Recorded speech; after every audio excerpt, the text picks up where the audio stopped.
ऐसा क्या है वृंदावन में, ऐसा क्या है वृंदावन में जो कृष्ण जी वहीं रहना चाहते हैं। उन्होंने अपनी बातों में हमेशा कहा है, मैं कहीं रहूं या ना रहूं, मैं वृंदावन में आपको जरूर मिलूंगा। तो ये बात जानते हैं आराम से एक प्यारी सी कथा के साथ कि हाँ, कि वृंदावन में ऐसा क्या है जो कृष्ण जी वहाँ रहना चाहते हैं और उन्हें वृंदावन बहुत पसंद है। तो चलिए आपको ये बताते हैं कि जब ठाकुर द्वारकाधीश बन गए, द्वारका के राजा बन गए, जब भी वो अपनी पत्नियों से बातें करते तो सिर्फ यही बातें करते कि वृंदावन वृंदावन वृंदावन। सिर्फ उनको वृंदावन में इतना लगाव क्यों है। जब भी ठाकुर जी अपनी पत्नियों के साथ भोजन करते या कभी भी ऐसे ही बैठ जाते तो सिर्फ वो वृंदावन की बातें करती। रुक्मणी और सत्यभामा बहुत परेशान कि ऐसा क्या है वृंदावन में जो ठाकुर जी सिर्फ वहीं की बातें करते हैं। वृंदावन में ये है, वृंदावन में वो है, वृंदावन में हमेशा कभी भी कोई भी अगर वो चाह के भी कुछ बातें करना चाहती तो सिर्फ जो ठाकुर जी सिर्फ वृंदावन की बातें करते। रुक्मणी और सत्यभामा बहुत परेशान कि यार मतलब क्या है ऐसा वृंदावन में कि ठाकुर जी हमसे तो कोई बात करना ही नहीं चाहते, सिर्फ अपनी बात बताते, हाँ मेरे वृंदावन में ये है, मेरे वृंदावन में ये है। तो ये चीज़ उन्हें बहुत मतलब एक रहता ना कि हाँ किसी चीज़ की कंटिन्यू बातें करो तो उनको थोड़ा सा लगता है यार मतलब ये कैसे सिर्फ वृंदावन के ही हो जाएंगे क्या, वृंदावन में ही रहना चाहते हैं क्या।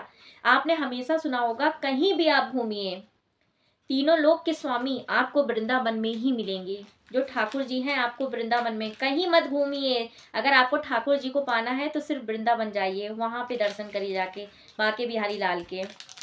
बस फिर क्या था, एक दिन सत्यभामा और रुक्मणी में ठाकुर जी से पूछ ही दिया। आखिरकार बहुत टाइम हो गया जब वो सिर्फ वृंदावन की बातें कर रहे थे तो उन्होंने कहा ऐसा क्या है वृंदावन में जो सिर्फ आप वृंदावन की ही बातें करते हो। बचपन से लेकर बड़े तक आपने ये किया, आपने वो किया, सब कुछ। आप तो द्वारका के द्वारकाधीश हो गए हो, तीनों लोगों के स्वामी हो, लेकिन फिर इतने बातें क्यों करते हो वृंदावन के बारे में। तो सिर्फ वो हंस देते थे, मुस्कुरा देते थे। फिर एक दिन ऐसा हुआ कि रात में जब भोजन करके ठाकुर जी सोने गए तो उनके पेट में अचानक बहुत तेज दर्द हुआ, बहुत तेज। वैद्य बुलाए गए, हर जगह से मतलब जितने बड़े बड़े वैद्य थे वो बुलाए गए और उनको मतलब इलाज कराने के लिए कि उनका इलाज क्यों नहीं हो रहा, उनका पेट का दर्द सही क्यों नहीं हो रहा है, क्या रीज़न है जो उनका पेट का दर्द बढ़ता जा रहा है और वो दर्द से करहा रहे हैं बुरी तरह कि मतलब उनका पेट का दर्द ठीक नहीं हो रहा है। और ठाकुर जी के पेट में बहुत पीड़ा, बहुत दर्द। तीनों लोक का राजा, द्वारका का राजा, न्यायाधीश और तीनों लोक के जो स्वामी थे उनके पेट में बहुत तेज दर्द हुआ। फिर क्या नारद जी प्रकट हुए। उन्होंने पूछा सत्यभामा रुक्मणी क्या हुआ।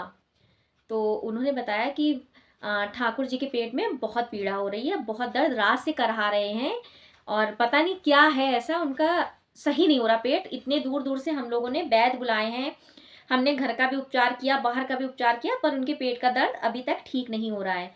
तो वो हंसने लगे, नारद जी हंसे। तो उन्होंने कहा रुक्मणी और सत्यभामा ने कि आप हंस क्यों रहे हो।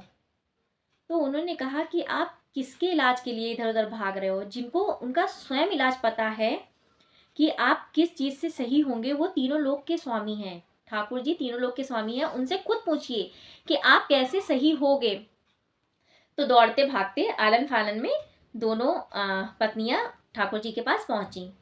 तो उन्होंने पूछा कि ठाकुर जी आप कैसे सही होगे, बताइए, आप जिस तरह से सही हो सकते हो आप मुझे बताइए, मैं उपचार उस चीज़ का करूँगी। तो उन्होंने कहा कि जो मेरा बहुत बड़ा भक्त है सिर्फ उसके पैरों की धूल मुझे फाँकनी है। जब मैं उसके पैरों की धूल फाँकूंगा तो मेरा पेट का दर्द सही हो जाएगा, मेरी जो पीड़ा है वो दूर हो जाएगी। तो उन्होंने कहा ठाकुर जी ने कहा सत्यभामा रुक्मणी तुम तो मुझसे बहुत प्यार करती हो, तुम तो मेरी बहुत बड़ी भक्त हो, तो अपने पैरों की धूल मुझे दे दीजिए। तो उन्होंने कहा नहीं, आप तो मेरे स्वामी हो, आप तीनों लोगों के स्वामी, आप द्वारकाधीश हो, मैं अपने पैरों की धूल आपको कैसे दे सकती हूँ, मैं महापाप में चली जाऊंगी, मैं अपने पैरों की धूल आपको नहीं दूंगी। तो उन्होंने तो कहा कि जो मेरा बहुत बड़ा भक्त है अगर वो मुझे अपने पैरों की धूल दे देगा और मैं फाँक लूंगा तो मेरा पेट दर्द बिल्कुल सही हो जाएगा। तो भाई पूरे द्वारका में पूरा द्वारका में खबर पहुंचा दी गई कि मतलब कि जो भी भक्त स्वामी ठाकुर जी को अपने पैरों की धूल देगा, वो फाँक लेंगे तो उनका पेट का दर्द सही हो जाएगा। कौन इतना बड़ा भक्त है जो अपने पैरों की धूल ठाकुर जी को देंगे। भाई सब संकोच में पड़े कि हम पैरों की धूल कैसे दे सकते हैं, वो तो तीनों लोगों के स्वामी हैं, द्वारकाधीश हैं, हम अपने पैरों की धूल उनको कैसे दे सकते हैं। तो भाई कोई भी आगे नहीं आया। डर, एक सम्मान, जो उनको भक्ति में जो लीन थे, वो अपने पैरों की धूल कैसे खिला सकते थे स्वामी जी को, ठाकुर जी को, और जो तीनों लोगों के स्वामी हैं उनको।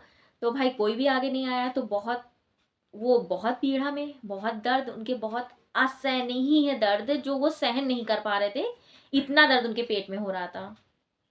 तो कहा गया कि चलो अच्छा ठीक है, ऐसा करते हैं, वृंदावन में इस चीज़ के बारे में लोगों तक बात पहुंचाते हैं कि ऐसी बात है कि ठाकुर जी के पेट में बहुत दर्द हो रहा है।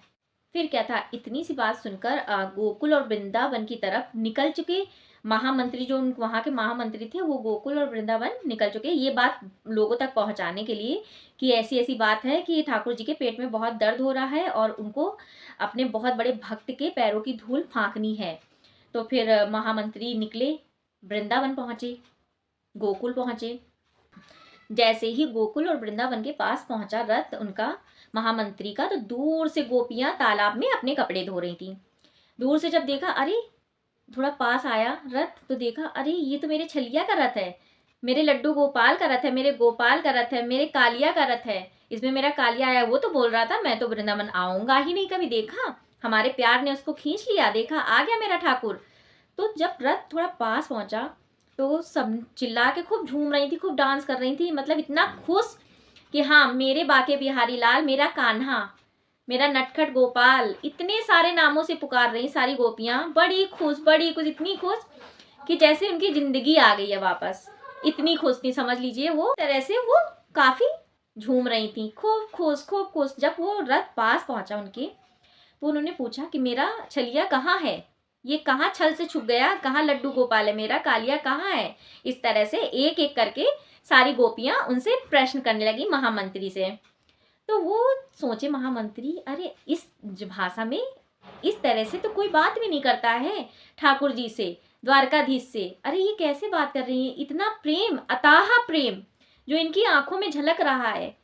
तो जैसे झलक रहा है, तो उन्होंने बताया कि द्वारकाधीश के पेट में बहुत दर्द हो रहा है। तो उन्होंने अपनी बात रखी, जो उनका बहुत बड़ा भक्त है, जो अपने पैरों की धूल उनको देगा फाँकने के लिए, तो उनके जो पेट में बहुत ज़्यादा पीड़ा है, अथाह पीड़ा है, जो उनको सहन नहीं हो रही है, वो अगर ऐसा करेंगे तो उनका जो दर्द है वो सही हो जाएगा। फिर क्या था, बस इतना सुनते ही कि उनके पेट में पीड़ा हो रही है, सारी गोपियों ने पीछे होके अपने पैरों की धूल उठा के महामंत्री के हाथों में थमा दी कि जाइए ये मेरे लड्डू गोपाल कान्हा को खिला दीजिए जाके, जो उसके पेट की पीड़ा सही हो जाए। तो महामंत्री ने उनसे एक सवाल किया, क्या आपको डर नहीं है पाप का, आपको नर्क भोगना पड़ेगा जीते जी, आपको ये नहीं है। तो वहाँ जो गोपियाँ खड़ी थी, उन्होंने कहा जो इस जन्म में कान्हा का ना हो सका तो वो अगले जन्म में क्या होगा।